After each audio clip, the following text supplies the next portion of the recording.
Ngiyakhuleka kwabesilo, ngiyakhuleka kwizizwe zonke. This has been a very tough week. Elisinda ngalendlela emavikini wonke umuntu ahlale nawo. We supposed to be kwimood yokuthi it's first. We supposed to be kwimood, the jolly mood. Wonke umuntu la suke ejabulela ukuthi insuku zaKhisimusi will be seeing our loved ones. Sizophumula ama-holiday, will travel. Kuningi kakhulu umuntu okusuke kufanele ngabe yakwenza, but isikhathini esiphila kusona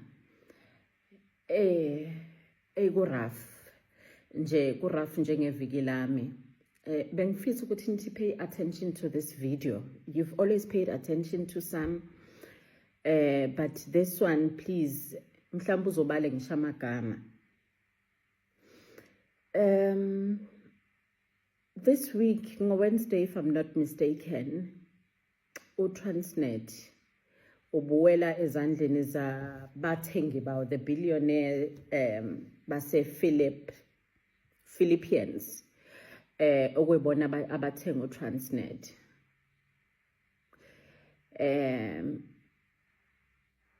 What does that mean for us?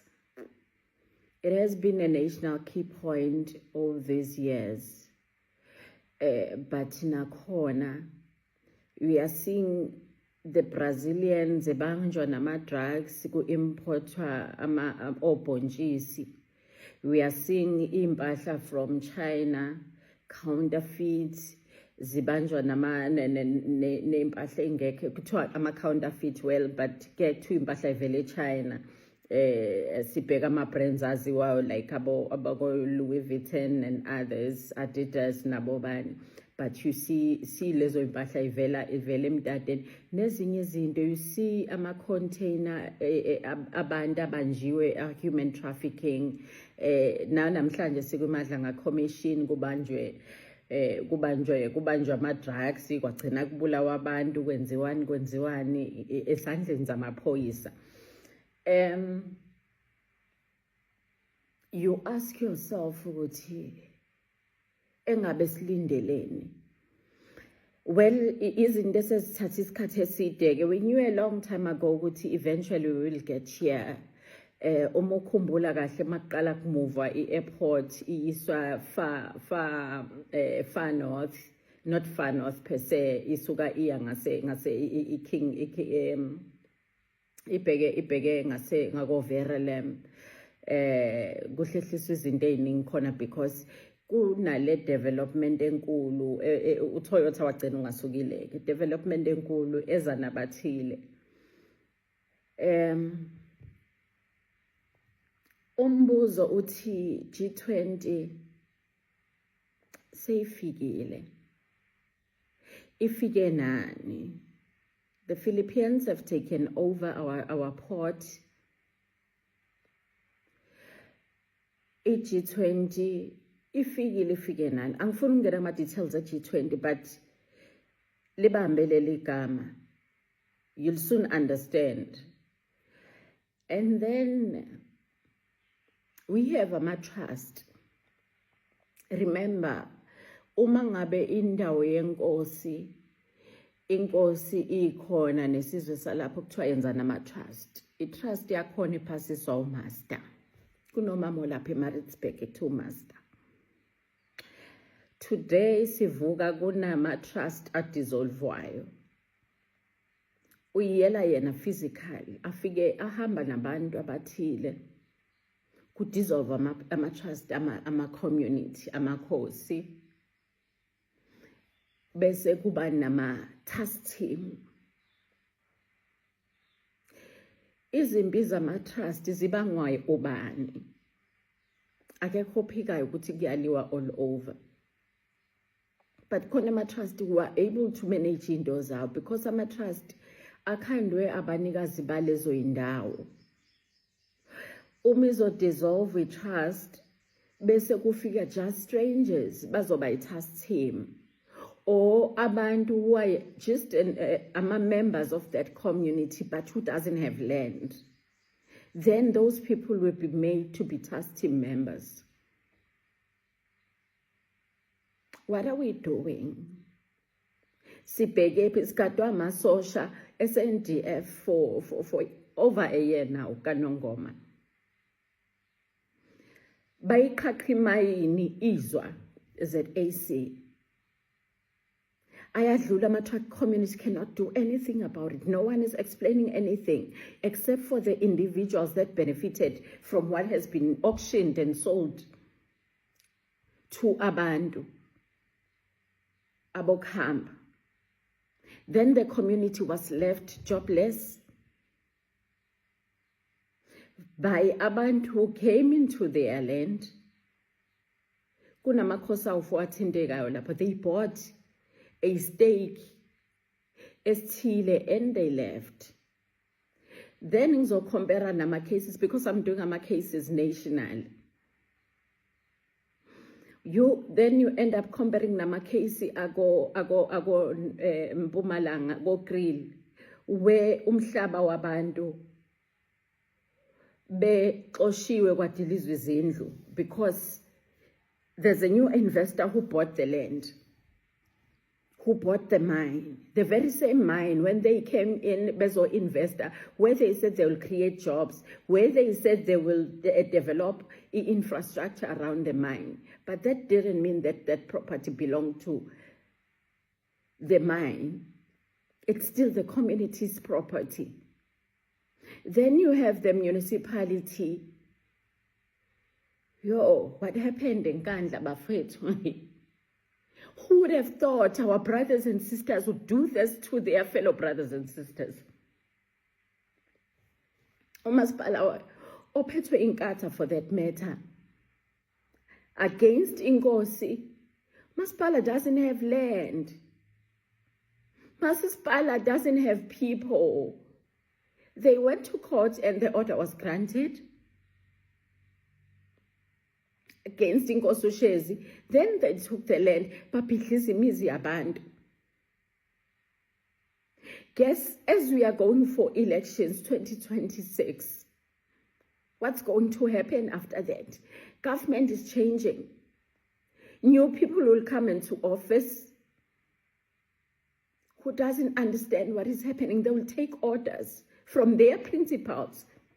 Who are the principals of their politicians? People who are against the people.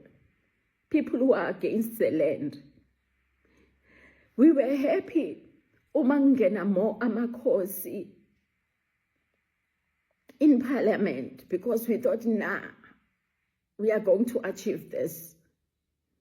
But in the hands of Abonkosi Uhlabisa, in the hands of Abonkosi Mzamo, in the hands of Abonkosi Umntwana kaPhindangene, in the hands of amakhosi agcwele iParliament now. But people are dying. As we are heading for our elections, kuzophuma the other people who had their 5-year term, ebese understand ukwenzakalani. Things were about to take shape, then they'll have to change those so that there's no institutional memory for people who's going to defend what has been happening. Abandakaze bayibuza ukuthi why is it that always mangene elinye iqembu kuphume elinye iqembu kufanele lelo qembu lihlakaza yonke into eliyificile because lizonika the previous one udumo. Fanele baqale bona ukuqala kubona, fanele babe nama programs wabo obekade kwakhiwa kushiwa kanjalo. Don't you see something wrong wena ngaleyo nto? Yet the investors axoshwa ukuthi there's no infrastructure. Yet people bazolwa bashise the very same infrastructure that is there. Then people cannot invest in South Africa. They are all living because there's no infrastructure. Yet each and every year they budget the infrastructure that they don't finish in any case. Yet every year bakhatha amaribhini infrastructure that has in a 20 years kwakufanele yakhiwe ground, the swimming pool, this and that, izindlu kwakufanele iphele. Up to today, There are RDP houses angakasahlale muntu. They have over 15 years. Each and every time kuvotela uhulumeni omkhulu kuvotela local government, they will go there, cut the ribbons, agijinyiswa because they are not part of abahlali komasipala. Mayehleli kumasipala ba guest. The very same people that you are deciding about their people, the very same people that you are deciding about their land, the very same people that decide ama-subjects wabo, decide indoda yesigodi. Then they will go, you'll see business obakhona eziqala unyaka.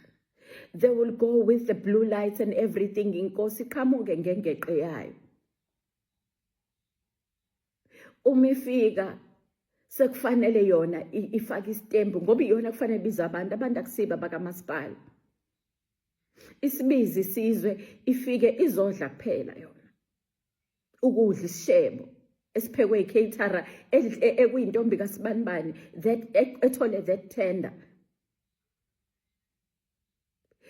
Yehle isithunzi bakhathe leyo ribbon bayihambele.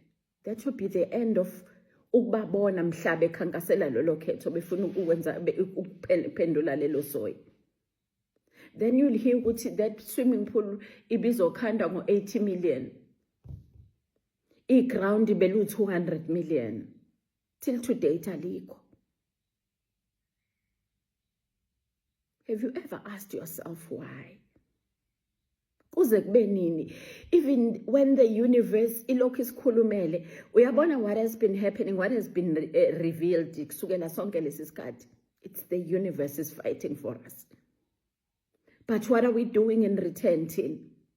Senze the opposite. Uma ngena abantu esibaziyo besuke emakhasi bazibe grounded.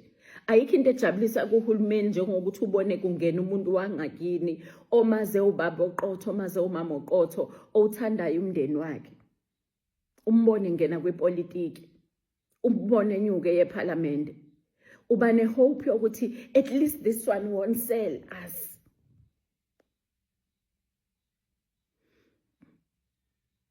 But kwisikhathi esiphila kusona na. There are people who are happy ukuthi kubhizi kuyaliwa kuyadonsiswana ngengonyama transport kuyadonsiswana ngesinakho kuyadonsiswana ngama benefits esizwe kuyadonsiswana there are people who are happy. Guess who's going to suffer? Guess who's going to suffer? Because vele onemali uzophumelela. Whether kufanelekile noma kufanelekile, but uzophumelela. Sesikhohliwe ama-flood victims. Akaqashelwa amahhotela. O-Bayside bahlale ehhotela. Abakaqashelwa amahhotela ka-22. Aqashelwa amahhotela go Royal Hotel. Baqashelwa ama-flat. Where today? Kuthiwa ngesisakwazi ukukhokha leyo mali. Did you ever ask yourself what happened to those people? Baphi today? Or bazobebe kuphi in 2 years to come? Why would the department that is responsible for izindlu bengathi leyo mali bathi buy land if kukuthi seliyabiza because abayiko amakhosi and build the RDP houses for those people? Why wouldn't they finish laba bathi anembuzo? If kunama RDP houses akhiwe endaweni ewrong. Akhiwa kanjani endaweni ewrong because umasipala usuku usebenzisana ne department ka human settlement. Why beno planning department every year they sit and plan for the communities, about the communities. Bebengazi ukuthi indawo ine problem. Omunye athi we've done our part, sekushoda indaba kagesi, ugesi uyi-responsibility kabani, sekushoda indaba yamanzi, amanzi ayi-responsibility kabani. Onogesi-ke akawukhokhelayo, uhluke ngani today? Ukuthi kungathiwa khona abantu abangangena endlini because ugesi namanzi is an issue the district ayisebenzisananga ne-local municipality with human settlement na whoever. Who cares about amanzi manje? Who cares about ugesi because ugesi vela senawo sikhokhileke. It doesn't matter ukuthi uhlala kweyiphi indawo. Why? amaphara ekhandwa ngenkani. Amaphara is not like our even those people who have been pretending to help amaphara, bona banamaphara bona. Ngike ngakhuluma about a month ago, ngike ngakhuluma nomama uNgcobo wayegana uThemnkosi Ngcobo. Umfundisi lo mama. Unebandla, very busy, unenqwaba yo KFC. Ngiyamngena nje kahle. Ukhuluma kahle lo mama ukhulume naye. Abafundisi bakhe aba junior pastors ubathengele imoto bonke uhamba ngeimoto. Well, one would think ukuthi hayi ugeza imali ngokasars ukuze ungamhlukumezi. Unebandla. But okay, she has built even ngizothi ama-dormitories for amaphara, is it Lalusha or Lamesi nakwezinye indawo, but into eyiproblem ngabafundisi bakhe. Angithi ayaklinwa amaphara, ayaphakelwa, ayaklinwa. It's sort of a rehab ngokwesonto. But abanye babafundisi bakhe are the ones who are selling drugs. Angikhulumi ngento engizwa nge-next door mina. Uyangazi umama engikhuluma ngayo. Uyangazi uyakhumbula ivoice yami. Ngamtshela ngathi one day we will meet mama. Wathi ngisakukhulekela ndodakazi ngathi ngingajabula. She was married to Themnkosi, isikhulu sakamasipala weTheku. Umasipala weTheku ufaka amakhamera kuleli bridge lele kuyilona la usaba ngisho ukudlula khona. You'll be seeing imoto kamasipala, imoto zeThekwini Metro zimile lapha ya. There are cameras. Bejovana laba bantu, bedla ama drugs. And again you'll ask yourself, the biggest NGO, the gift of the givers. Ayanikela all over. Ageza bantu, nalapha ya, ukhona ama-organizations that are affiliated, nala kuvela khona gift of the givers. Anika abantu izinto zokubulala i-arosta. But i-problem lemjovo le abayinikwayo, banikwa imjovo yokuthi bayijove. There is i-budget yokubanika imjovo, but there's no budget yokudila nabo. Iba rehabilitate, iba isemakhaya. That rehabilitation is not a rehabilitation. Leanto bayakutshela ukuthi ngeke usala phela. Lezi ingane ezilapha, who's benefiting from that?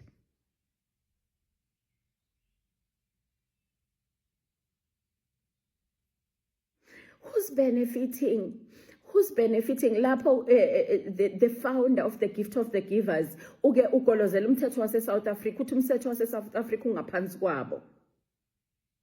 Eventually bekuzofika la sifike khona. It's a good thing because kugoloza umuntu we-organization akekho umuntu ongazi gift of the givers. The good Samaritans who are always abanikelayo makunama disaster kunayo yonke into. Mawukhuluma ngeyikhukhula. Ibona abazofika nezikebhe divers nayo yonke into bezolekelela ezisikhuluma sinezikhukhula ezikhona. The very disasters. Ebithi ngonyama ikhuluma izikhali inyembezi. Athi bafuna ukungiphucizwe lama baxabane bodwa. Yathi sinqabile yathi not egazini labantu babo baba. Ningamane nihambe nemali yenu.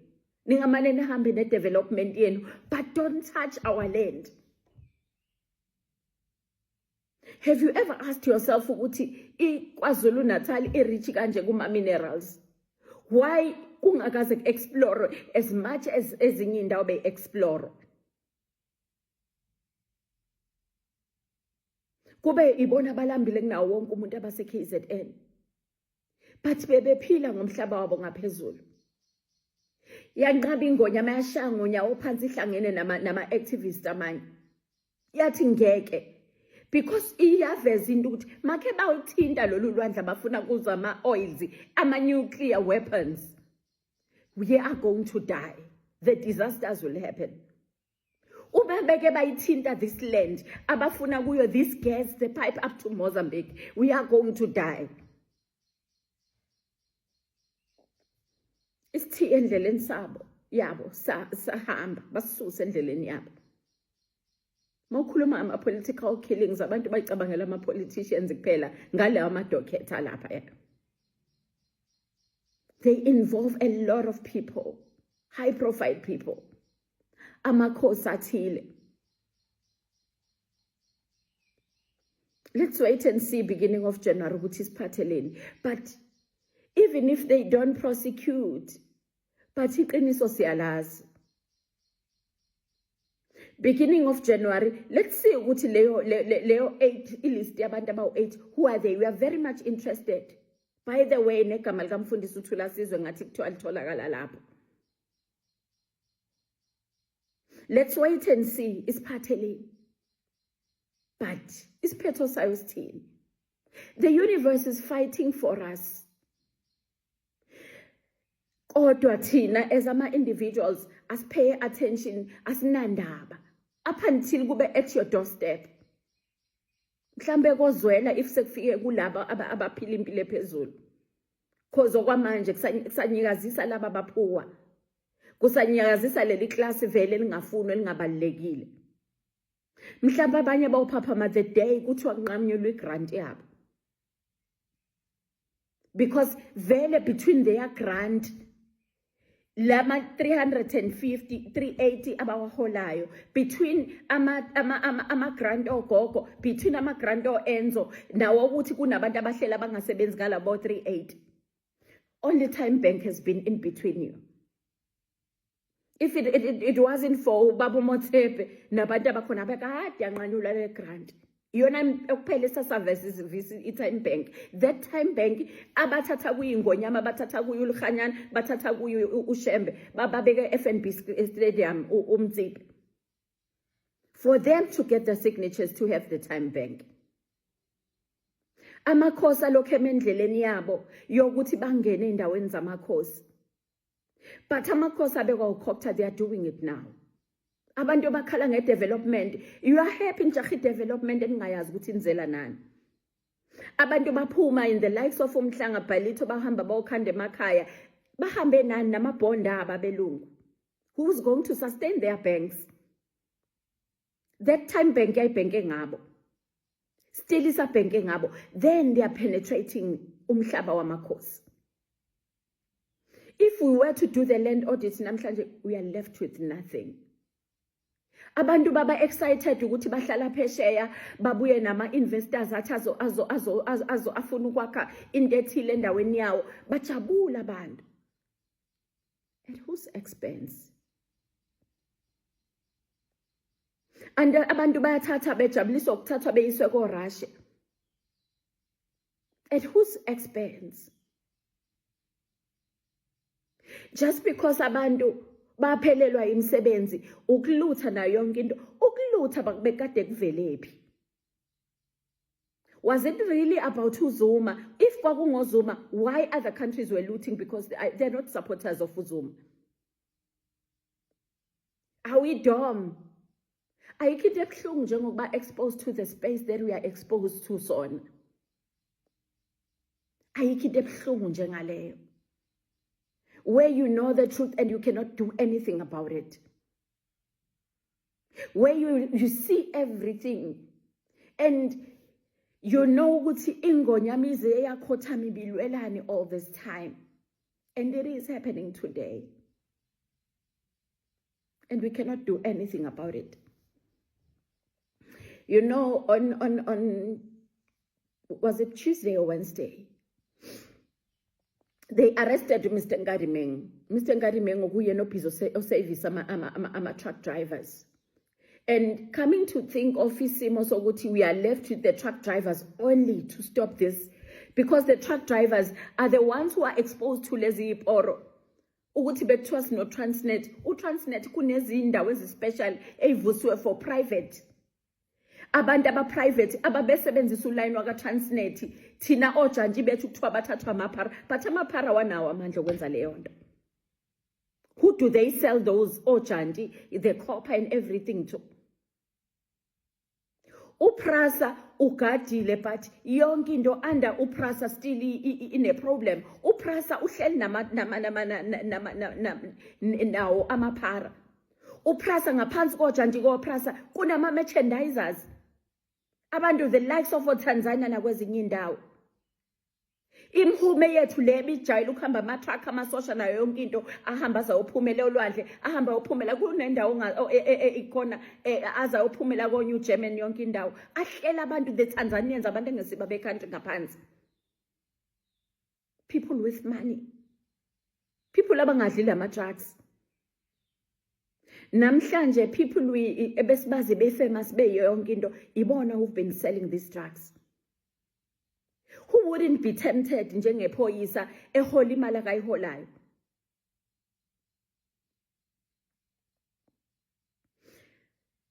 Okay, bambopha Mr. Nkadimeng uzoboshwa because indoda yaka-Labour, we went to ka-Labour ngo-August 1 asking Labour how come ukwazi uku-issueisha ama-certificate abantu abakuthi baya-comply benga-comply, because here are the cases, here is evidence, ama-cases that are with CCMA, that are with bargaining council, that are with your department. That inspector chief inspector ku-department wahamba ovula icala wathi assaulted him. Mr. Nkadimeng ahambe nommeli afika ayinikele khona bafike bamcharge bamdedele. He's been attending the case. The time siseThekwini egula, he attended the conference. Ngesikhathi kufanele enkantolo, he didn't attend the inkantolo. Okay, by the way, ikhona sick note ayithumela u-IOT, don't worry ngizokhuluma. Kuleya police station eqeda ukuduma manje yase-Witbank, iClifffontein, ebolile la police station izwa ngami. Bazokutshela omama uNkadimeng abanomhlaba laphaya eDuva. Ebizwa uMastesha ambeke la emthreatenisha case ehlukumezekile umama wabantu ngomhlaba wakhe othatha udayiswa ngenkani opposite the hostel lapha eDuva. Bakhohlakele buza mina nginama cases personally there. I've spoken to a different people. I know almost wonke amaphoyisa ngama levels ukhuluma eMpumalanga kuze kofika phezulu. Ngikhuluma up to parliament. They arrested Mr. Nkadimeng. Bamvalele bathi uzovela mhla 15. Uhlula ukubopha the rapist ye-Ethiopian. Rape ingane ekhubazekile na 9 years. Enalo mama walaphana khona eMpumala eWitbank. Bamthreatenisha still namaphoyisa participating there. Awalapha eWitbank. Ahluleke ukubopha abantu who attempted to kill others khona eDuva. They have cases there. Ahluleke ukubopha abantu who burnt other people's imoto. Bahluleke ukubopha ama-cartels that are there. Kunalokho ibona ba-accused of ukuba yinkabi endabeni yakhona. Senkantolo on Monday. Isizwe sithi we've had enough. We've had enough. We are going there. That prosecutors funa sichazela ukuthi kanti fanele singayilwela impilo yethu if we don't do it now as the drivers. Uyabona lokho esikhala usithi thina ngele ama-Philippines emtateni ngoba besakwazi ukuyilwa impi yethu makuthiwa Transnet oka government the entities in KZN. Uma sithi asiyi siyavala la uTransnet ubukwazi ukuzwelana nathi kuzokwenzakalani? Now that kunama strangers only. Kuzokwenzakalani that now imayini zethu ithengwa ama-strangers only since sihlushwa ama-companies abantu bako-UK nabanye. So if we don't do it now, let the world know what is pegene nani, and we are saying enough is enough. And abantu bathe ngobuningi mntwana siyaphuma, whether you are coming or you are not coming, sifuna ukudlulisa ilaka lethu. Badilizile ngisho i-security company over 200 lapha ka-Eskom eDuva here.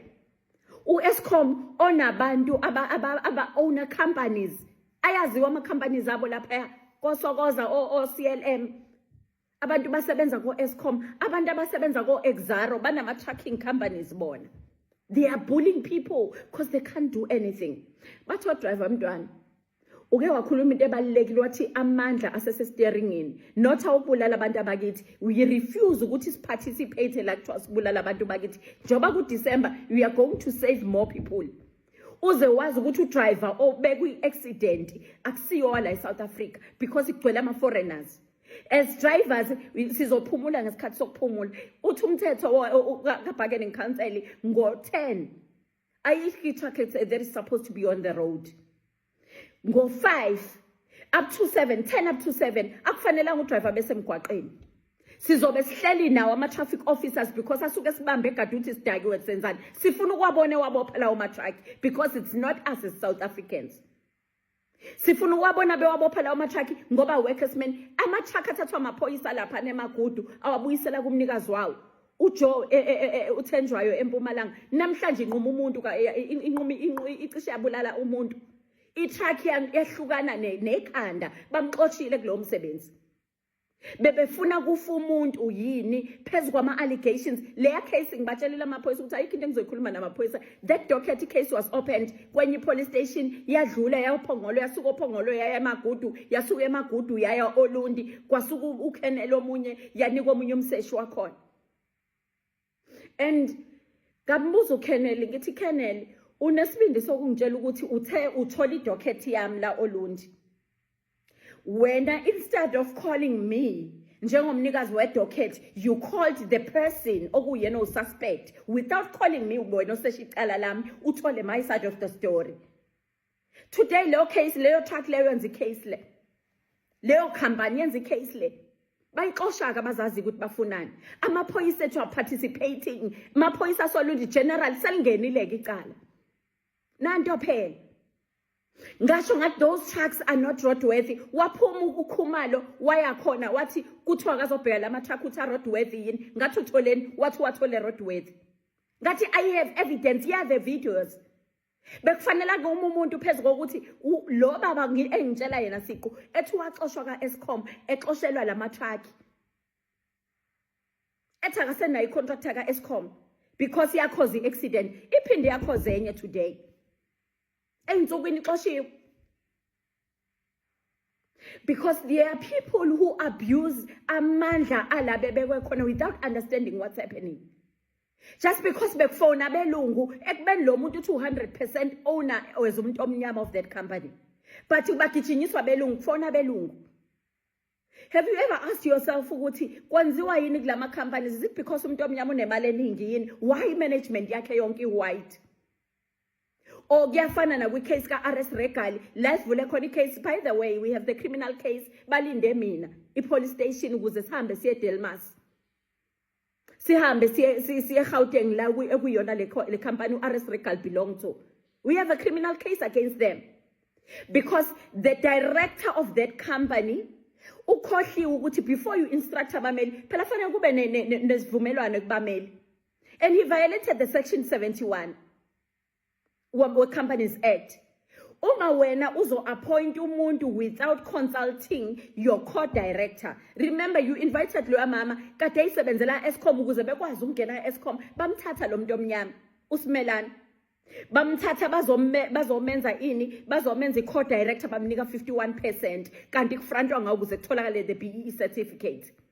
Bayithola i-BEE certificate only 2018, only in 2020 they only gave her 64,000 and the partner 64,000. Was short at some point bamnika 25,000. The account have been working all this time. No mali sikhipha imali kuphela this time. Lapho ummeli wakhona uzothi bayamqambela usho kanjani bayamqambela kunama voice note benkola couldn't ban kunama voice note kunayo yonke into. Then we need the section 205 to get information yamafoni kulo mama. Now isimo esibhekene naso we need ukuthatha action ngesikhathi ithuba lisekhona because asinalo elinye isibahlobo. The thing ye transformation, the BBBE thing ebekade khulunywa ngawo ukuze ikwazi ukulekelela abantu abamnyama politicians badlale ngayo and iya backfire madoda iya backfire. The corruption ukhuluma corruption ubuzo uyibuza ukuthi into yama skills ama skills ngendlela corrupting ngayo the skills development program izwa ngami. The very same balungu namhlanje bakwazi ukabuse abantu bakithi because bavula ama academy all over OCPD bavula ngabantu abamnyama omavume kuvulwe ngabo bama truck drivers abantu namhlanje khona into ebhlungu kune company ekwazi ukuholela abantu driver 1500 bakhala winyembezi bathi imntwana sibheke emaholidini siyohola mhla ka20 bani baphinde basiholele 1500. Imagine lapho bantu bangababulala abantu na, and batho driver enough is enough. Vela yikho into esihola sife masifa sifele into esiyaziyo hayi ukuthi sinqoma abantu emgwaqeni abangazi lutho. ezandleni zethu siyosho lapha ya enkantolo ukuthi yabona njengoba seniyisusile ku-right ngoba isuswa umuntu waka-Labour eyisusa ngabantu akuyibona abasicindezelayo benama-cases ethu wonke uphakeni ngikhanselwa kuleya ndawo ayikho into oyisebenzayo ngaphandle kwama-cases alaba bayantu ubhizi okhomishina balaphaya bahlala i-CCMA i-Labour i-department bahleli phezu kwegazi labantu osheriff bakhona bathi abawabona ama-companies but mase kufanele beyothatha intshontsho kulawo ma-companies bayayibona indlela but abayiboni makufanele kuyo-enforce hayi enough is enough bafowethu kuhle ngoba this time ngisho iy'nkabi zabo zihamba nathi ngisho iy'nkabi zabo zihamba nathi sifuna izona ey'mobilizayo as we speak sibheke Witbank mhla ka-1 uma usidinga uthi uyasidinga asidibane enkantolo yase-Witbank security is very tight ngingacabanga nokuthi nizothi kumele iy'nkabi ku-rough akudlalwa this time if kuwukuthi you are suffering just like we are suffering if kuwukuthi uthi you have had it you've had enough asidibane khona mhla ka-15 it's Monday asidibane enkantolo yase-Witbank uma ukuthi awukabi phatha ibhodi elibhala iproblem yakho the media will be covering that phatha ibhodi elicover iproblem if you've had enough the security companies asenkingeni akweletwe side isikhathi and you find people bebhizi bethumela amabhosi abo ukuthi awabanjwe kunjani njani the very same police station nenkantolo ehluleke ukubopha ishushise the boss yakasobotshane kudutshulwa obaba umthetho lapha only this week bamfonela ubaba umthetho bathi ubaba umthetho abuye kuzokhulunywa yini ezokhulunywa ngomuntu esekhubazekile ngeke sa driver truck are you compensating the family uthi take care of ifamily yakhe idutshulwe emsebenzini leya ndoda uthi ubaba umthetho wamntwana angazi ukuthi basho ukuthini angazi ukuthi basho ukuthini mabethi ngibuya kuphi ngihamba ngeinduku ngibuya kuphi ngisenenhlamvu egazini lami ngibuya kuphi umlungu wami wahlule ukungithatha ngisesibhedlela the private hospital yethi imali zethu bekade idonswa every month sazi ukuthi it's no wellness kunobaba nomama bangakwazi ukusho kuye emaholidini bathi bayabalaya into ebuhlungu it happens esandleni somuntu wakithi omnyama the reason why I'm saying let's go there le nkantolo le umshushisi lo wenze what he did mnyama amaphoyisa aseClifffontein that did that amnyama they are failing to understand the very same uniform abayigqokile bebeyigqokeliswa yini abantu ababeyigqokiswa before if you are not part of umusha wama abantu bamanje you are not part of izinto zabo 76 buyela ubuka ama movie Sarafina at least you will understand ngoba awukazi uyi-experience first hand ngoba awukazi ube ingxenye yezimpi ebezikhona phakathi komuntu omnyama nomuntu omnyama ebezikhona zisetshenziswa amabhunu hlunyeza umuntu omnyama that blue uniform if you cannot change the status quo now siyaqedana sisodwa esandleni somunye umuntu omnyama our parliaments esisikhuluma sibheke 2026 ama-CRIPCO ama-organizations azovuka they are funded by izitha zethu wonke uzoyibuza ukuthi umuntu wangakena umazi engenamali uqualify kanjani ukwazi ko-register ka-IEC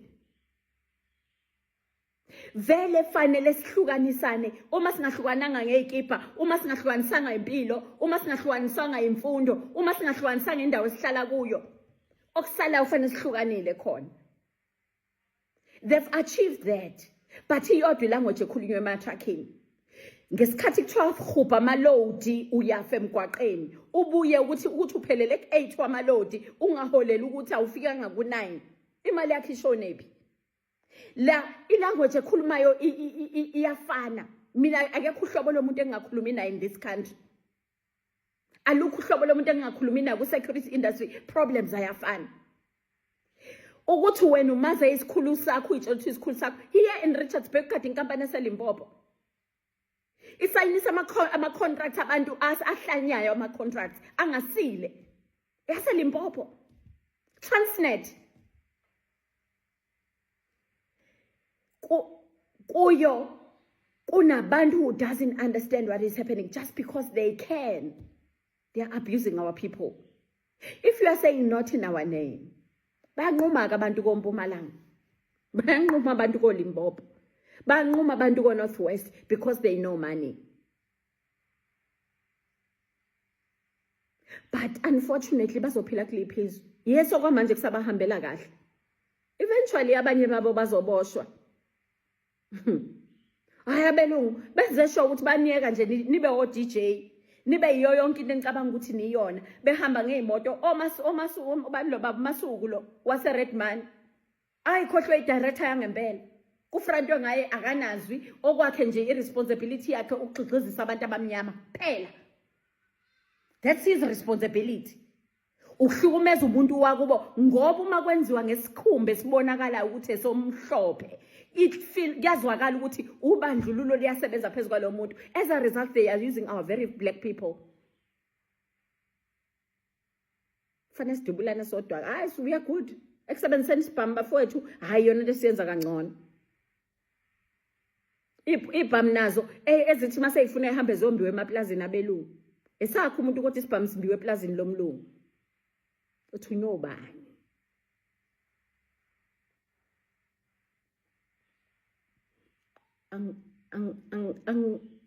Fisi egameni lami o egameni lethu kubhlungu ukuthi yonke lento iwela kimi iwela. There are people who have responsibility yabo, but it's draining every day to listen to the stories zabantu. It's draining ukuthi every day you are exposed to into ebhlungu eyenzeka kubantu every day. And you are the last hope. Bese kuthi abane responsibility yabo. They are enjoying the benefit. They don't care. They don't care, bafethu. They don't care. But ninawa amandla abantu yizwani ngami. You've been doing it. It's just that you've been doing it endaweni wrong. Hlangana mntu omnyama. Isikhathi sifikile. The universe ilokhu nilwelile. Ni aware noma ningekho aware, nazi noma ningazi, nibona noma ningaboni, but the universe has been helping you. Sukuma mntu omnyama. Kungenjalo lo 2026 as your last chance. If amakhosi ezothi not in our name for the last time, ati politicians, here are the terms and conditions. Uzongena ezweni lethu nanka ama terms. Uyabona bekufanele this time ngalesi sikhathi in between kuyiwa kulwelwa ama elections sebazi ukuthi kuzovotelwa bani obani kwazi ovotela bani ngesikhathi bengena bekhankasa. If you are going to allow them to come bezokhankasa endaweni zenu, ileso sikhathi kufanele nisebenzele ngaleso sikhathi ukuthi mina sengizoba ukuthi la endaweni yami kusho inkosi yakhona. Inkosi nesigungu amalunga ama ward committees athola ama stipends kangcono than amalunga esigungu sobukhosi. People who have a legacy to protect, who have into ye lifetime versus abantu abakhona for a term. Abafike nendoda yesigodi ababesigodi. Ubani ongekazadelela ilunga lesigungu elihola 200 versus ilunga le ward committee elihola 1200 per sitting. Ubani ongekadelela inkosi ehola less than 20,000 versus ikhansela elihola imali engaphezulu kwalokho liphinde linikwe access to imali yokuthi lehle lenyuke lenza umathanda linikwe nezimoto lize linikwe nama bodyguard ngaphezulu. Uyayibuza ukuthi lo muntu kade eyitarget ngesikhathi eyikhansela noma eyini. Ubhizi unama bodyguard fanele kuvinjwa kana akuna access. But the minute ephelelwa isikhundla akasabalekile. Okay, fine usuke ngabalekile because uyakhompyutha nabathini, but why do you need bodyguards when you are doing well? Well, that's not my place ukuthi ngilokhu ngikhulumisa lokho. Angithokoze kwabesile.